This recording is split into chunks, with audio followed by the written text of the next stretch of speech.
반갑습니다. 준비 전에 나오신 여러분들 환영합니다. 날씨가 많이 추워졌죠?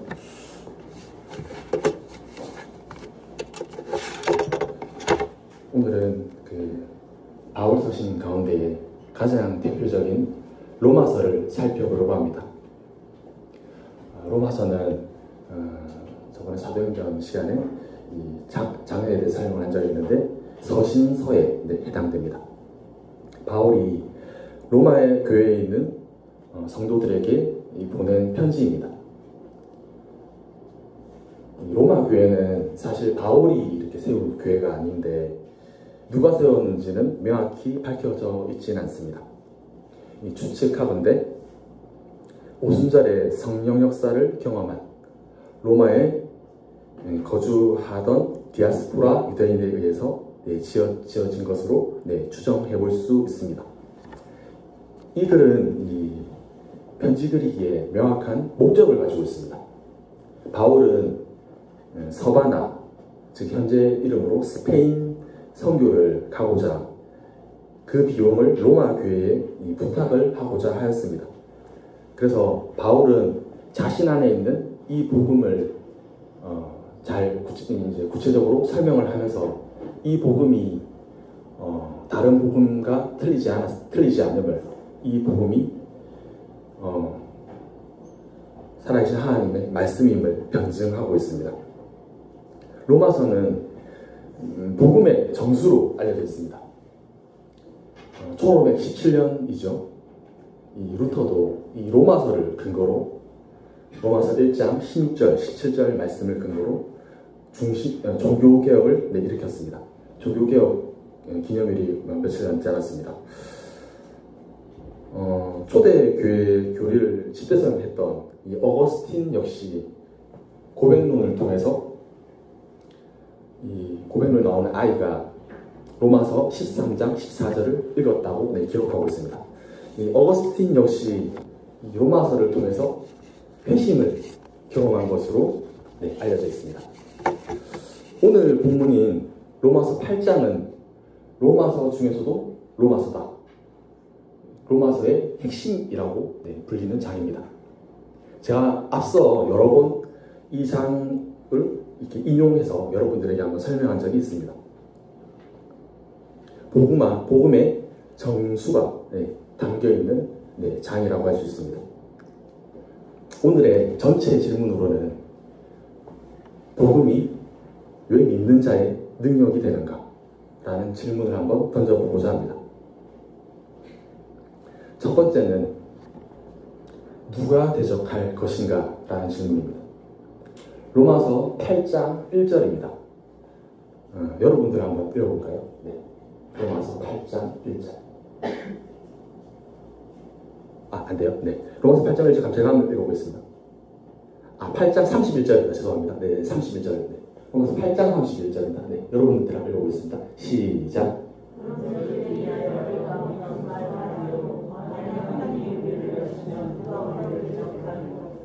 아멘. 성도들의 삶을, 이렇게 믿는 자의 삶을 가운데서도 어려움을 겪게 되는데요. 그 대표적인 어려움 가운데 하나가 사람과의 관계에서 오는 어려움입니다. 잘 지내고 있던 친구도 어떤 작은 오해 하나로 또 마음이 이렇게 틀어져서 이렇게 평생을 안 볼 원수처럼 되기도 하고, 생각하지도 않았던 어떤 낯선 사람에 의해서 미움을 받기도 하고, 내가 하지 않은 일에 대해서 오해를 받기도 하고, 이런 일들이 우리의 삶 가운데서도 비일비재합니다. 누가 대적할 것인가 라는 질문은 우리 가운데에 대적이 없다는 질문이 아닌 것 같습니다. 우리 가운데 대적이 분명히 생기지만 우리에겐 이 대적을 이겨나갈 수 있는 힘이 하나님께서 공급해 주신다는 것입니다.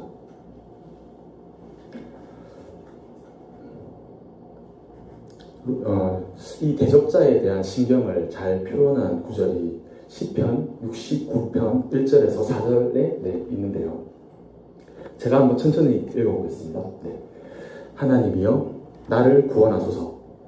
물들이 내 영혼에까지 흘러 들어왔나이다.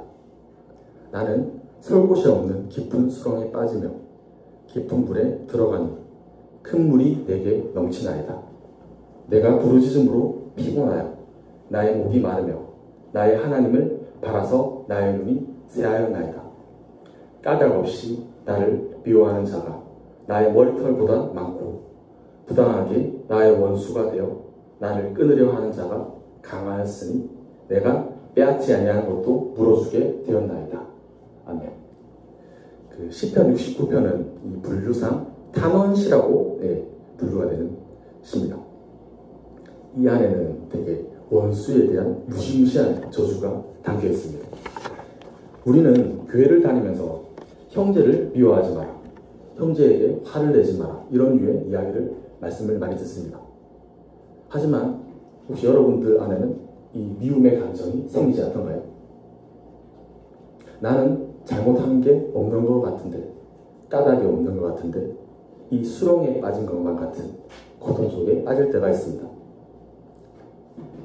수렁이라는 것은 이게 물 웅덩이를 말하는데 물에 빠진 것만 같은 고통에, 그러니까 숨을 쉴 수도 없고 내가 발버둥을 치지만 막 물속으로 내 마음대로 나올 수도 없는 어떤 고통을 말합니다. 목이 마르도록 하나님을 간구해도 하나님은 응답하시지 않는 것만 같은 순간이 느껴질 때가 있습니다. 여러분들은 이 갈 곳 없는 미움을 어떻게 처리하시겠습니까? 화자는 이 하나님을 향해서 이 원수를 생명책에서 지워달라라는 저주를 하고 있습니다. 끔찍하죠, 여러분? 사람이 할 수 있는 최고의 저주가 아닌가라는 생각이 듭니다. 이 타원시에는 하지만 커다란 전환점을 맞이하는데요. 시편 69편 29절입니다. 제가 한번 천천히 읽어보겠습니다. 오직 나는 가난하고 슬프오니 하나님이여 주의 구원으로 나를 높이소서. 아멘. 나는 가난하다라는 이렇게 표현이 있는데요. 이 시를 지은 사람에게 커다란 깨달음이 있었다고 생각이 됩니다. 이게 저주시와 하나님을 찬송하는 시 사이에 위치하는 구절입니다. 저 원수에게만 잘못이 있는 줄 알았는데 나에게도 잘못이 가득하다는 것이었습니다. 그 깨달음을 깨달은 후에요, 저자는 하나님을 찬양하게 됩니다. 형제의 작은 잘못은 잘 보이는데 내 안에 이 커다란 잘못은 보지를 못하고 계시지는 않습니까? 혹은 하나님께서 나를 연단시키기 위해서 이 사람을 사용해서 나를 대적을 일으키기도 합니다. 결국 나의 죄로 인해 혹은 이 구조적 악에 의해서 대적이 만들어지는 것입니다. 하지만 믿는 자의 특권은 이렇게 원통한 마음을 하나님께 기도할 수 있다는 것입니다. 나의 갈 길 잃은 이 분노를 하나님께 토로할 수가 있습니다. 하나님을 바라보고 하나님을 의지할 수가 있습니다. 왜냐하면 내 인생이 하나님께 달려있기 때문입니다. 성경에서는 내 원한을 직접 풀지 말라고 말씀하고 계십니다. 로마서 12장 19절인데요. 여러분 목소리를 한번 읽어보도록 하겠습니다. 시작. 내 사랑하는 자들아, 너희가 신의 원수를 갚지 말고 하나님의 진노하심을 맡기라. 이렇게 어째 원수 갚는 것이 내게 있으니 내가 갚으리라. 주께서 말씀하십니다. 20절 마저 제가 읽어보고 있습니다. 내 원수가 줄이거든 먹이고 목마르거든 마시게 하라. 그리함으로 내가 숯불을 내 머리에 쌓아 놓으리라. 아멘. 두 번째 말씀 잘 이해하셨죠? 원수를 직접 갚지 말라고 로마서에서 말씀하고 있습니다. 두 번째 질문입니다. 누가 존재하겠는가? 라는 질문을 던져보려고 합니다. 로마서 8장 34절입니다. 여러분 목소리를 한번 같이 읽어보겠습니다. 시작.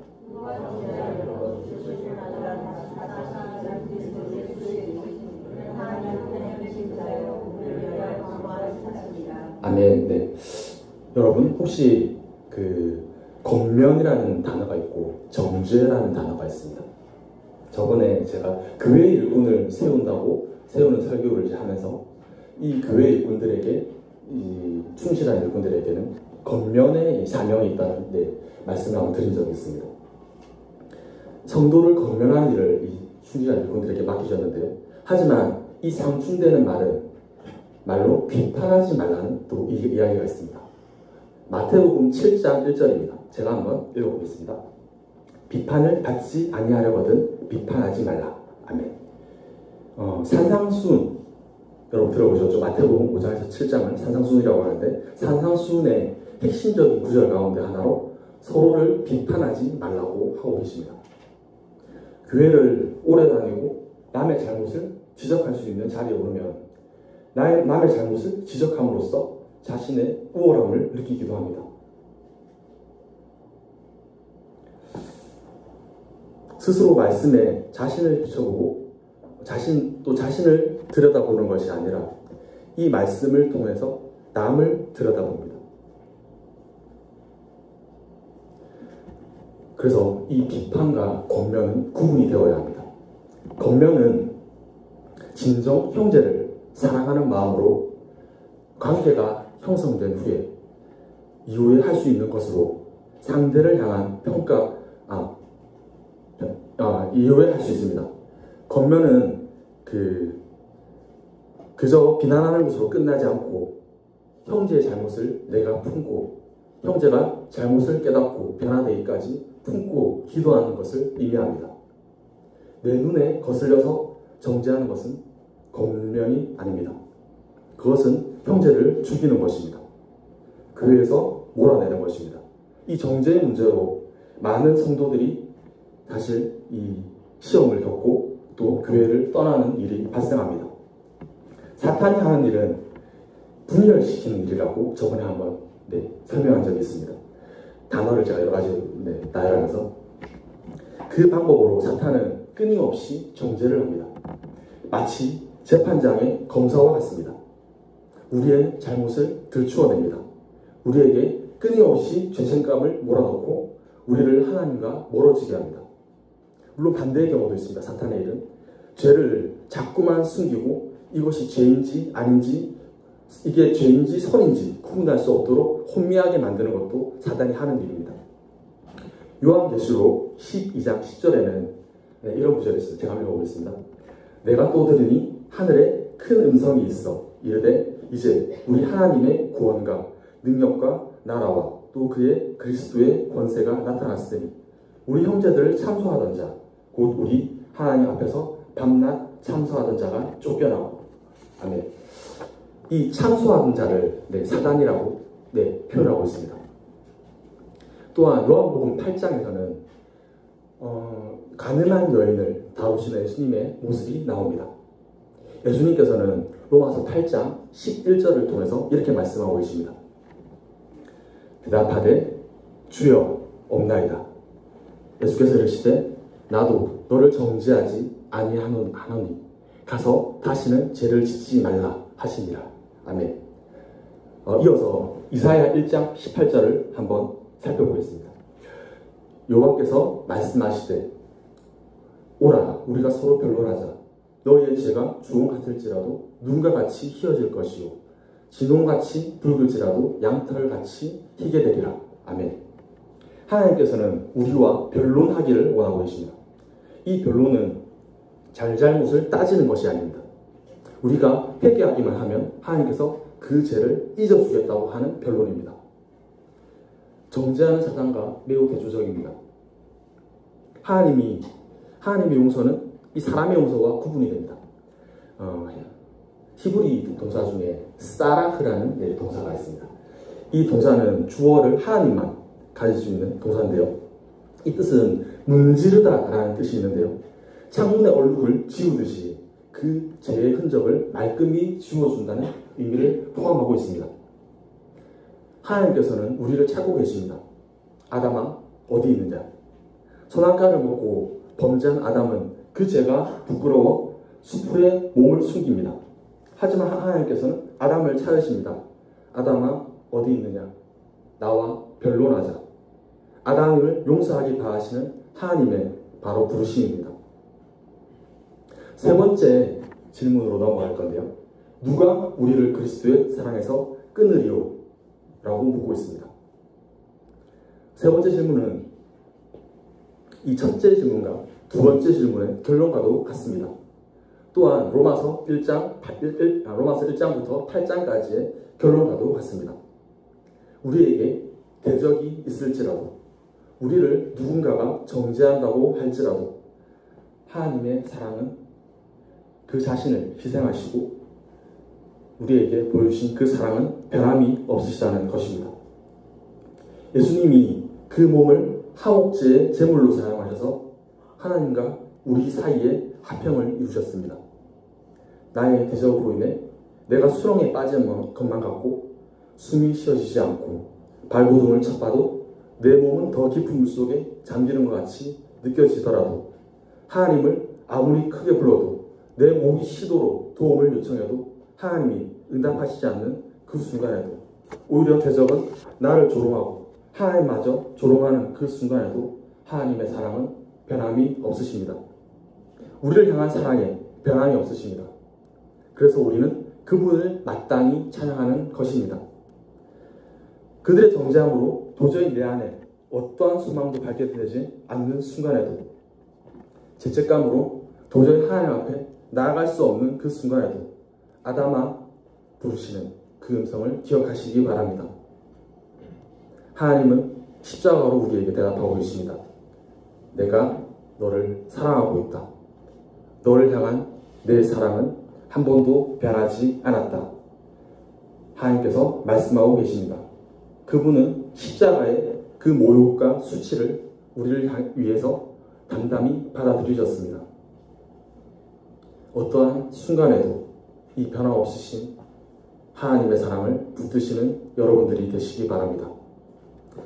마지막으로 로마서 8장 38절에서 39절을 한번 여러분 목소리로 읽어보도록 하겠습니다. 시작.